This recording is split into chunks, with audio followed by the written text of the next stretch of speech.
Isang mag-asawang nakamotor ang naaksidente matapos sumabunggo ng isang sasakyan sa kabaan ng EDSA. At ang nakaaksidente sa kanila, hindi na mahagilap sa kabila ng maayos silang usapan na tutulong sa kanilang medical expenses. Ngunit, ang isa pa sa kanilang kinasasama ng loob, tila pinanigan pa ng MMDA enforcer ang nakabangga sa kanila. Ang insidenteng ito, ating pong inimbestigahan. Dahil sa sobrang init, lalo na kapag tanghaling tapat, ilang aksidente ang bigla na lamang nangyayari sa ating mga lansangan. Tulad na lamang sa karanasan ng mag-asawang Barry at Angelica matapos silang mabangga sa kabaan ng EDSA dahil sa biglang pagkasira ng gulong ng kanilang motor. Galing po kami day off kasi umuwi kami sa Bulacan sa anak namin. 15 po kami umuwi doon Friday. Tapos 16, pasok na naman kami. So kaya umuwi kami ng 1 p.m. Around 1 p.m. yun nung doon kami na-aksidente. Pag-akyat namin ng underpass ng Cubao, yun, diretso na kami nun eh. Yung sa may Santolan, sa may Anapolis. Doon na kami may narinig na maugong na yung andar namin. Pagtingin ko sa gulong, 2 beses ko siyang tinignan eh. Pagtingin ko nun, bigla na lang kaming nabangga nung sasakyan, pero hindi naman ganun kalakas. Sa init siguro, kasi sobrang init nun eh. Galing pa kami ng Bulacan eh. Bulacan to Makati. Eh sobrang tirik ng araw kasi tanghaling tapat kami bumiyahe. Hindi po namin rin kasi magilid ng mabilisan kasi nasa gitna po kami. Baka mas marami pa kung madamay kung igilid namin agad. Dahil sa nangyaring aksidente, napuruhan ang kanang kamay ni Barry. Kasi sa likod po kami nabangga eh. Tapos pagkabangga po sa amin, tumumba po kami pareho sa may motor. Hindi naman po kasi sobrang lakas ang impact na tatalsik talaga kami. Pagkabangga po sa amin, pagkabagsak namin, siya po yung napuruhan ng sobra kasi mali yung pagtukod po ng siko niya. Ako po kasi ang natukod ko is yung dito ko. Siya po kasi yung kamay niya. So yung buto niya dito, gumanon po. Nag-dislocate po. Ako, pinangbangga ko yung siko ko para hindi lang po ako mabagok sana. Nung una ay rumisponde naman umano ang mga nakabangga sa kanila. Okay naman po siya, approachable naman po siya kasi binaba niya naman po talaga kami. Tinulungan niya din po kaming igilid yung motor. Okay naman po siya, kaya nga po nagtiwala kami kasi nga okay siya makipag-usap. Nag-iwan po siyang contact number eh, pero ang nag-iwan ng contact number yung nasa passenger seat niya, hindi siya mismo na nagda-drive. Kontakin na lang daw siya kapag may iba pang need or may sa financial, ganyan. Plate number po kasi nung sasakyan, yun yung napicturean ko. Ang mali po kasi namin, wala po talaga kami nakuha at all na information bukod sa plate number nung sasakyan. May dumating din umanong MMDA enforcer sa lugar ng aksidente. Pero sa kasagsagan ng kanilang usapan, napansin nila na ang nasabing enforcer may pinapanigan na. Medyo matagal nga po yung responder ng MMDA. Tapos nung pagka-responde, yun, sa amin agad yung sinabi na kasalanan kasi nga huminto kami suddenly. Hindi naman kami huminto bigla-bigla ng gusto lang namin. May dahilan naman yung paghinto namin kasi nga naputukan kami ng gulong. Parang pagdating niya sa amin, hindi na niya kami kinausap pagtapos nun eh. Pinicturean lang yung lisensya ko, pinicturean lang yung plate number ko. Sabay wala nang sabi-sabi, binigay lang yung lisensya, sabay alis. Balik siya dun sa lalaki, kausap niya ulit. Ganun lang po yung word niya eh. Sabi, since nagka-aregluhan naman kayo, nabigyan naman kayo ng financial nila, ma'am, sir. Ganyan, magpa-x-ray na lang kayo. Wala nang sa amin sinabi na kailangan natin i-report yan sa barangay or police station or what. Na dapat samahan niya kami, company niya kami doon. Wala. Kasi umalis na lang po. Pinaalis niya rin po kasi yung unang-una, siya nakakaalam nung talagang Oo. proseso. Wala rin manong dumating na ambulansya para sana'y malapatan ng lunas si Barry. Nagtawag siya, pero na-cancel ata. Sabi niya, ika-cancel ko na kasi paparating na naman pala yung ninyo, kasama niyo.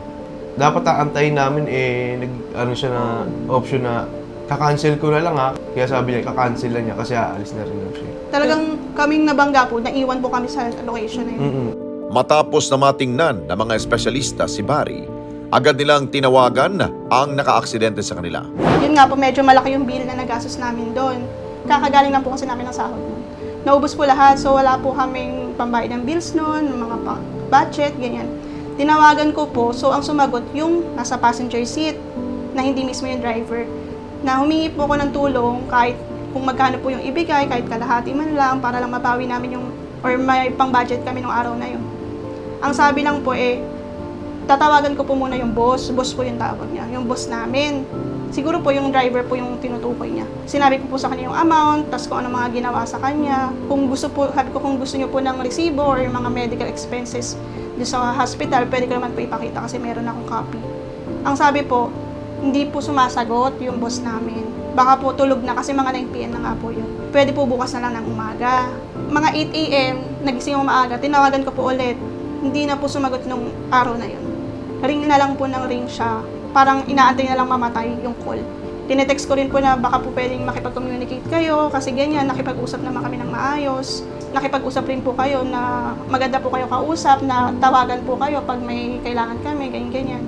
Tapos yun, wala po, kahit sa text, wala pong response. Agad namang binigay sa amin na mag-asawa ang mga detalye ng nakabangga sa kanila mula sa nakuha nilang record sa Land Transportation Office o LTO.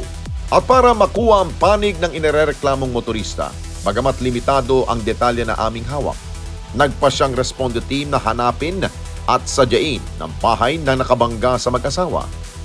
Pero pagdating namin sa itinuturong address, walang sumasagot sa amin. Makailang beses din kaming kumatok.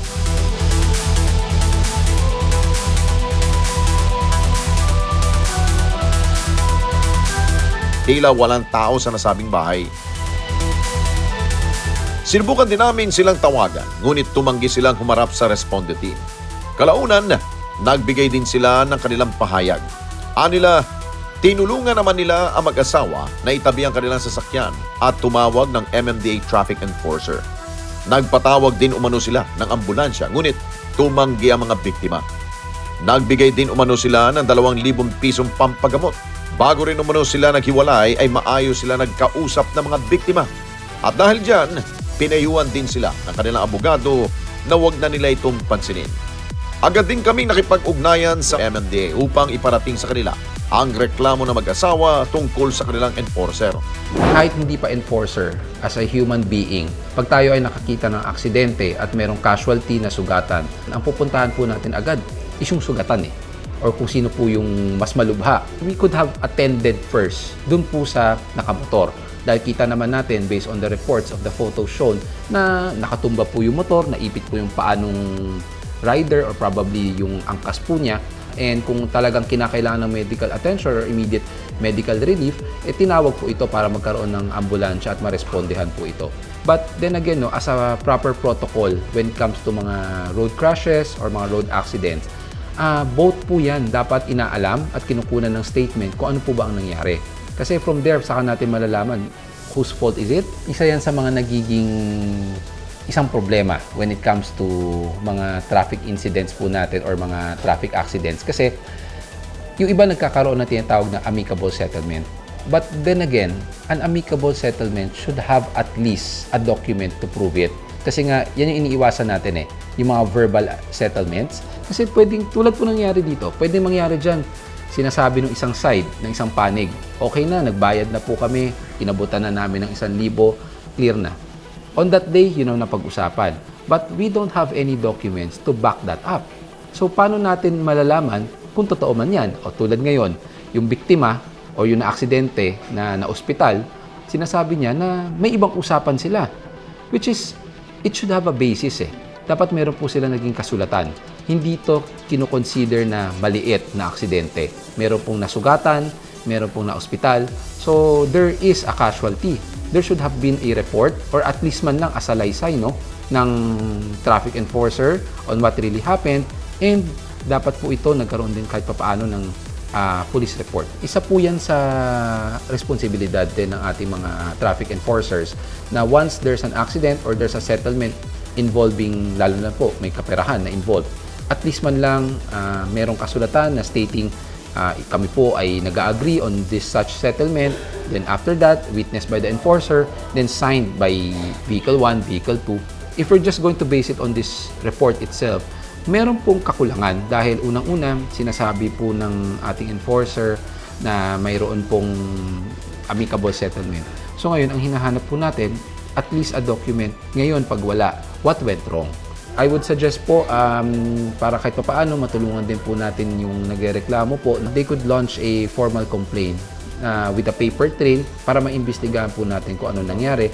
And kung sinasabi po nila na hindi po nakuha ang pangalan or even the license of the driver, meron naman po tayong documented na plate number ng sasakyan.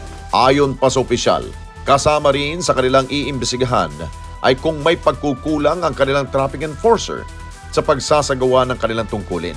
At kung sakali mang mapatunayan na may pagkakamali ang enforcer dito, ay hindi nila ito kukonsintihin. Ipapaubaya na umano nila sa ahensya kung anong parusa ang ipapataw laban sa naturang kawani. Pero para sa mag-asawa, hindi pa huli ang lahat para makamit nilang hustisya sa nangyaring aksidente. Kaya naman itong Huwebes, formal na sila nagsampa ng kaso sa MMDA. At ang responde ay nakabantay sa kasong ito para matiyak na mapapanagot ang sinumang nagkaroon ng kapabayaan.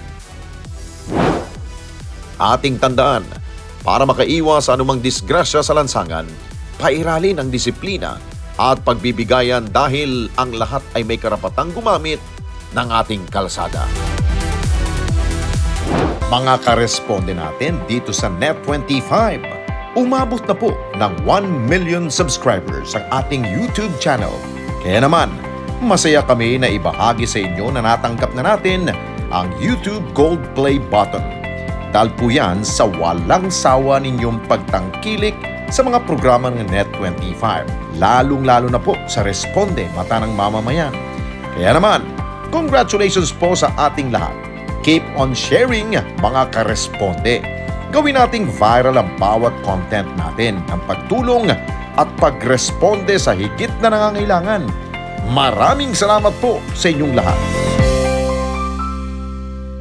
Mga kababayan, salamat po sa inyong pong pagsubaybay sa Responde Mata ng Mamamayan. Para mapanood pa ang iba pa naming pagresponde sa ating mga kababayan, i-click lamang ang subscribe button at i-follow lamang ang Net25 social media pages at Net25 TV.